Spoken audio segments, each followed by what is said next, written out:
So for those that don't know, the FIA World Rallycross Championship is now the FIA European Rallycross Championship, and this doesn't really mean all that much in the grand scheme of things. The championship is set in Europe most of the time anyways, and so this is more than just name change at this point, with the recent scheduling being atrocious for the last few years.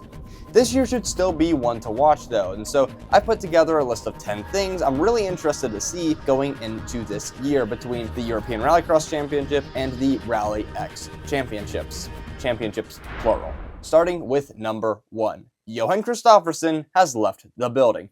Johan is gone. Not gone from KMS or Volkswagen, but gone from Rallycross, at least this year. It shouldn't come as much as a surprise that the 8-time world champion just isn't interested in pursuing a European championship.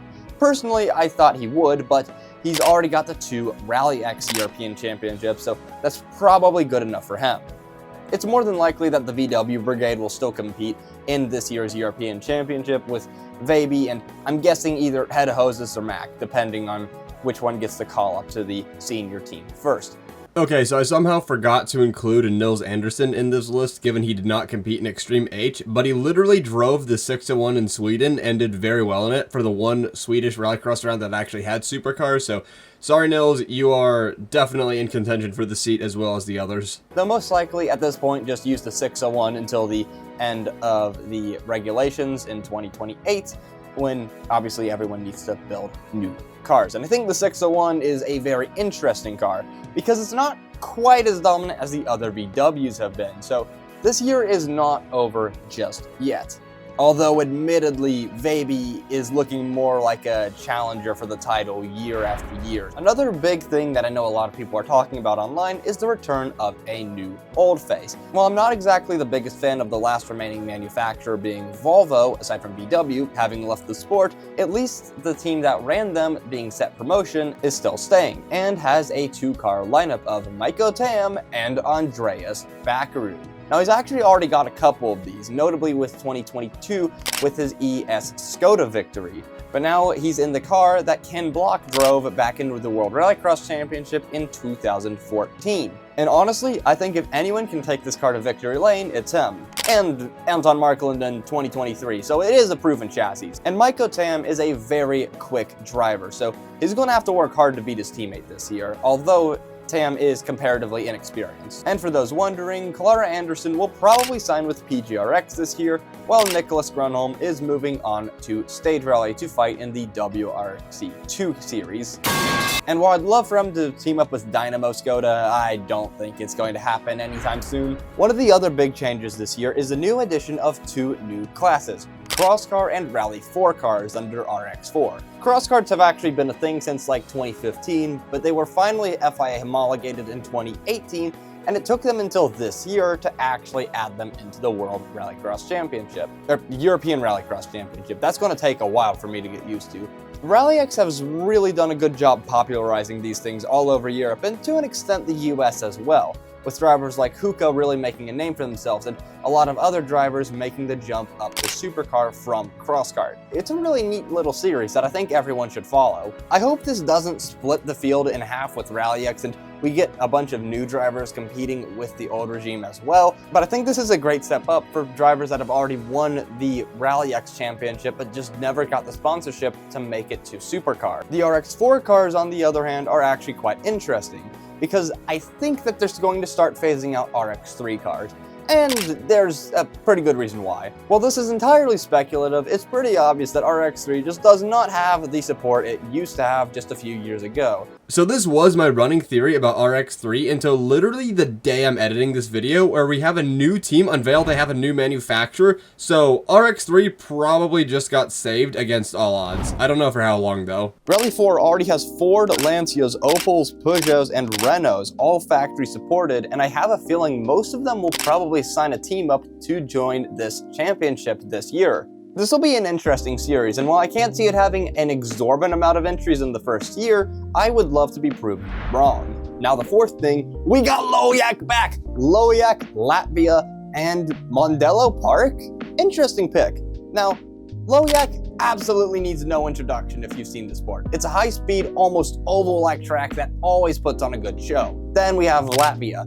Latvia is an almost all-pavement track with an extremely well-thought-out dirt zone. I would like to say that Latvia does need regraded though. I hope it does get regraded this year given the amount of holes that have been appearing over the last few years as RallyX has visited that track. Then we have Mondello Park. This track needs no introduction if you're in the UK or Ireland. However, to the wider world, this track has not been used in top-level rallycross since the late 90s. And so this track, as it stands, doesn't actually meet the FIA Rallycross regulations, so it will need a new start grid. And I propose something that looks a little bit like this, but I am very happy to see all three of these tracks back. And if they hadn't dropped the Kimi ring for some reason, I would say that this schedule would be amazing. If you're wondering, I think that the schedule was pretty good. I think it could have been better with the addition of Hell and Kimi ring, but other than that, it's pretty good. Hopefully we'll get back up to double digits in terms of circuits next year.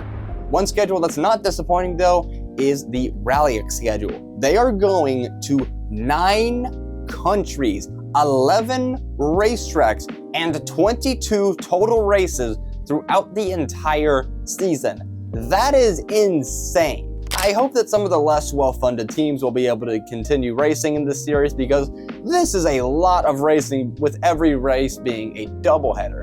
It's still very interesting to see, and I don't want them to drop it necessarily, especially with the US and how comparatively few tracks we have, which I am extremely glad to see, by the way. Honestly, as it stands, this championship is more of a world championship than the World Rallycross Championship has been since 2019.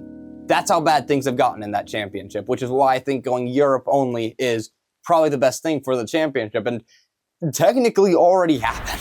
The next thing is that the FC2 is being considered a supercar by more national series, notably Spain, Belgium, and a lot of other championships of that same caliber, including the recent addition of the Latvian Championship. That's one of the biggest national rallycross championships in the world right now. And if they can get France and the UK, I'm pretty sure the FIA are going to have to accept it as a supercar like everyone else is. This is an awesome spec car and it's an awesome supercar, and I'm happy to see more national series being more open to it, considering its mid-engined nature. And I think that this is the general direction that most rallycross cars are going to go. Not necessarily mid-engined, but built similarly with a space frame. And with how many new machines are being made, it's almost like not allowing the Ford Fiesta from back in the day. Another car that's returning is the Pantera RX6. Now, Max Puncher is a very controversial figure, to say the least, but his engineering really shouldn't be. The Pantera RX6 is an awesome car, and Titans RX was also an awesome series for the 1 year it was ran before COVID killed it in 2020. The Pantera should be actually a bit slower than the FC2 on paper, but I've actually been wanting this car to be back in a while. It only had a year of competition, so a lot of these cars just haven't been used, like, at all. This car can make some crazy power despite being almost as expensive as a supercar light. Really, this car is going to be quite a contender in the RallyX Championship should a team decide to run 1 or 2 or 4. Now, this technically doesn't count because it doesn't directly involve Rallycross, but to an extent, it kind of does. Now, we have a lot more manufacturers as of recently joining the World Rallying Championship along with other big national series like the American and European Rallying Championships as well. Lancia has joined with a Rally 2, Toyota has expanded into the US, Chevrolet just got serious about their rallying program with Pat Morrow, Honda's flexing the Civic all over the place, and Dacia, having just won a Dakar with ProDrive, will probably join the World Rally Championship next year. And we've seen multiple renders possibly hinting that Porsche could actually return to the World Rally Championship. And I would love to see all of that happen, because that means we can get them interested in Rallycross. That's so stupid. That's so stupid. One thing that's not speculation though is the new Rallycross car. It's just whether or not it's actually going to be used or not. This is the Ford Puma Rallycross built by the Estonian team Rallisport. This is the first supercar they've built in almost half a decade, and honestly, their cars have been very hit or miss over the years, but with Ford not actually competing in any rallycross since 2020, I think it's high time that they return with a work-supported team. And while you could sponsor set promotion, sponsoring this team would be a very out of left field strategy.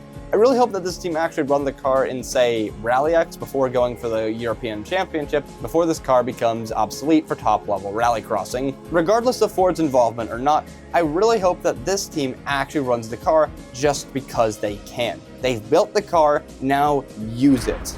The last thing I want to bring up in this video before signing off is GK Door Team? GK Door Team is a decent little Swedish stage rally team, but they've invested hard into Rallycross with 4 brand new FC2s. Not even the X-Green APU cars. These are brand new cars directly from Oldsburgs.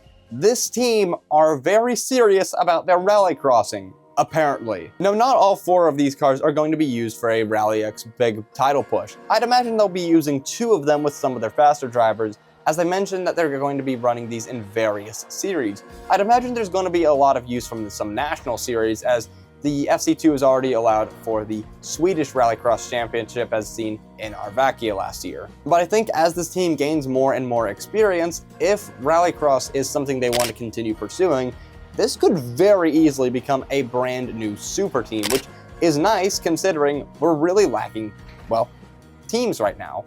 I think that all of these teams all have the shot to at least win something. Their rapid expansion, whether it be building new cars, signing new drivers, has really been nice to see. So one way or another, I think they're all worth watching, especially with a new Audi being built by this team over here. Definitely check them out for sure. And what you should check out is the rest of my videos. They're a lot more high quality than this one, given that I've made this video in 5 hours. I have been working on the 2025 recap video, so definitely stay tuned for that. But I'm going to end this video here and let you get on with your day. And with that, I'm going to tell you to like this video, subscribe to my channel, and most importantly, go watch Rallycross.